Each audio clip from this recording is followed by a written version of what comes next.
I'll tell you about Gelasius the actor. This is a good one. I like that one. You like this one? Oh, I know this. You guys know all these stories. I don't know it. You don't know it? Okay. So, Gelasius was near Damascus. And he was an actor. Now, in those days, when you were an actor, you weren't, well, these days too, probably, for the most part, it wasn't really a very reputable thing. Now, of course, we have actors all over the internet, and somehow we think that they actually know something about politics and everything else. But in those days, actors were... kind of low. They were low. They were not really... they were disreputable. They were not really thought of as a very high-end society, right? And so... But unless, like, they did a good show or something? Well, people liked to watch them, but they didn't really respect them, especially the women. So he was playing in a play, and he was pretending he was a neophyte. You know what a neophyte is? No. A person who's just after baptism, right? So it's that includes a parody of holy baptism. So he pretended to be baptized. They had to play some water, and he went and acted like he was going to be baptized, and he went in the water, and he probably made all kinds of funny faces as he dunking himself down, and everybody's laughing and everything else, and he gets out of the water, and grace comes to him. He was baptized. Now, that's not something in general you're going to do, right? A person doesn't baptize themselves. But in this case, the grace of God came upon him, and he believed immediately in Christ. Yes? I read about, like, a saint of Alexandria, and he was, like, when he was a child, he was, like, playing baptism in the water, and he pretended to baptize a pagan child, and then the bishop saw him, and he asked them what they were doing, and then he said we were playing baptism, and then they literally let the pagan child be baptized into the church. Well, they didn't repeat the baptism, but he did the other parts of the service. Yes, sir, Reebok. Was that saint? How's he called? This one here? Yeah.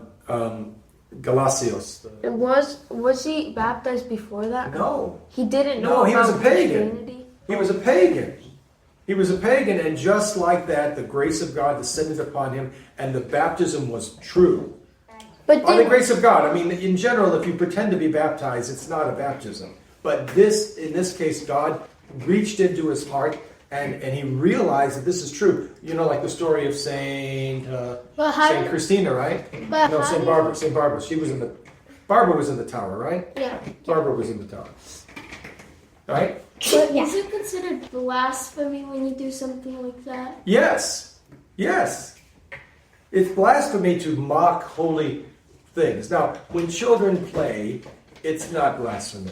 But what I've always done with my children, I never have my children or my grandchildren pretend to have the Eucharist, right? They can pretend to have the after supper. They do that. They love that, like getting prospera and stuff.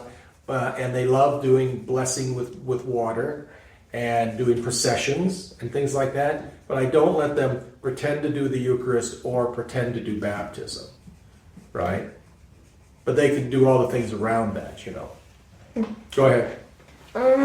Why did he choose, when he was a pagan, why did he choose to do the Christian show? Well, because it was funny. To pagans, that was funny. They were mocking Christianity, and it was funny to them. So I hope you don't learn much about comedy. But comedy is based upon, a lot of times, mocking things. You know, making fun of things. Okay? Yeah. So they were mocking Christianity. So they knew that Christians got baptized, so they made a mockery out of it. Like, I don't know, they probably treated it like it was a bath. And, you know, he was probably laughing, and he was probably making funny faces. And maybe he had soap in the water, and there were suds or whatever, which obviously you wouldn't have in a baptism. He was mocking it. And that is blasphemy. It is blasphemy. But God knew Gelasius' heart. And so, in an exceptional moment, he filled Gelasius with knowledge of him. And Gelasius comes out of the water and says, I am a Christian. And everybody's laughing because they think, oh, this is really funny. I am a Christian. Oh, that's so funny. He says he's a Christian. And they didn't know that he meant it. He meant it. So somehow, let me see the rest of it. He says this. He announced, I am a Christian. While I was submerged in the bath, I saw such a burst of glory as to fill me with terror. Now I am ready to die as a Christian. And people think, this is just part of the act. They think it's hilarious. But eventually, he just kept saying it, and it wasn't a joke. So they dragged him out in his white robe, because he had put on a white robe because that's part of the what we do, right? But he was mocking it. But now he wasn't mocking it. Now he was truly a neophyte, newly baptized, newly illumined. They took him out and they stoned him to death. So he was baptized and stoned to death probably within the course of a few minutes. Is that amazing how God's grace acts? That's insane. It's not insane. It's insane. It's crazy. I guess you could say it's crazy, huh? It's beautiful how God touches people. I mean, do we require baptism? Is baptism required for salvation? Yes. Yes or no? Oh? Well, would you ask Dismas about that? If baptism is required for salvation? You know who Dismas is? Oh, yeah. He's the wise thief. Did anybody baptize him with any water? No. And he was saved. Said, remember me, O Lord, when thou comest in thy kingdom. Right? God touched him. God can do what he wants. We call that a baptism of blood. Although technically Dismas wasn't a martyr. Right? But he was certainly bleeding a lot. So he wasn't baptized, but God saved him. So yes, we require baptism, but God can do what he wishes. This mocking of baptism is a terrible thing. If I found out somebody in my parish mocked baptism, I would be very, very strict with them. But this was a person who didn't know. He mocked, he didn't know.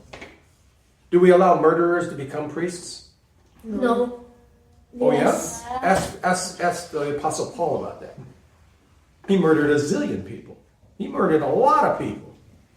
And also St. Moses the Ethiopian. Oh, yeah. He murdered 76 people. And he had 76 disciples at the end. Do we give communion to people when they've committed terrible, terrible, terrible sins, or do we give them a penance? We give the communion. Not generally. Let's say if somebody comes in and says, I murdered someone. I wouldn't give them communion that next day unless there was special circumstances. Let's say Mary of Egypt. Exactly, that's the one. You already read my mind. Saint Mary of Egypt, she had been a prostitute. Okay? If you don't understand that word, ask your parents.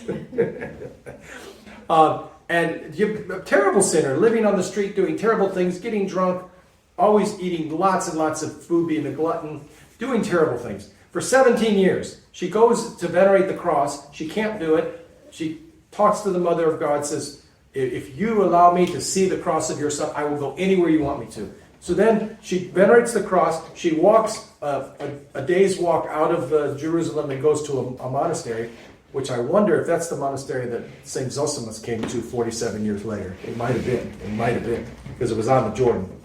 And so she goes out and she confesses her sins and she has communion that day. Now imagine the priest who heard her sins. She had done things that were natural, unnatural, terrible, horrible, horrific things. And he gave her communion that day. Well, it was God's will for her to have communion. She wouldn't have communion again for another 48 years. Right? Because she got communion the next year after she was 47 years in the desert, and then she saw Zosimus. The next year she had communion. So she had communion maybe 3 times in her life. She was baptized. She probably had communion then. She had communion on the day of her repentance, and then on the day of her death. Yes? What about Saint what about David? He sinned horribly, and yes, David sinned horribly. What were his 2 big sins? He committed adultery and he committed murder. Yes, adultery and murder. And yet it says that God sent David as a man after God's own heart. Right? So it's true that we should follow God's commandments and that there are standards. But God can sometimes reach out and touch someone even when they're in the middle of terrible, terrible sin. So St. Gelasius, like Saint James the Persian. St. James the Persian, yes. I commemorate him every single service, don't I? I'll tell you his story sometime. I won't do it today because it'll take too long. Yes, Michael. Oh, remember when Mary of Egypt died? She got communion and then she died. And then I think the monk or priest. Yeah, Zosimus was a high monk. He was a priest. Yeah, he wanted to do the, how's it called, the thing? To commemorate? Oh, he wanted to bury him. Yeah, bury Mary, but he cannot Well, he couldn't dig in the ground. Yeah. And then I think two long lines. I think it was one line, yeah. Yeah. And tell him. Have you ever tried to dig in the desert? The desert is incredibly hard to dig in.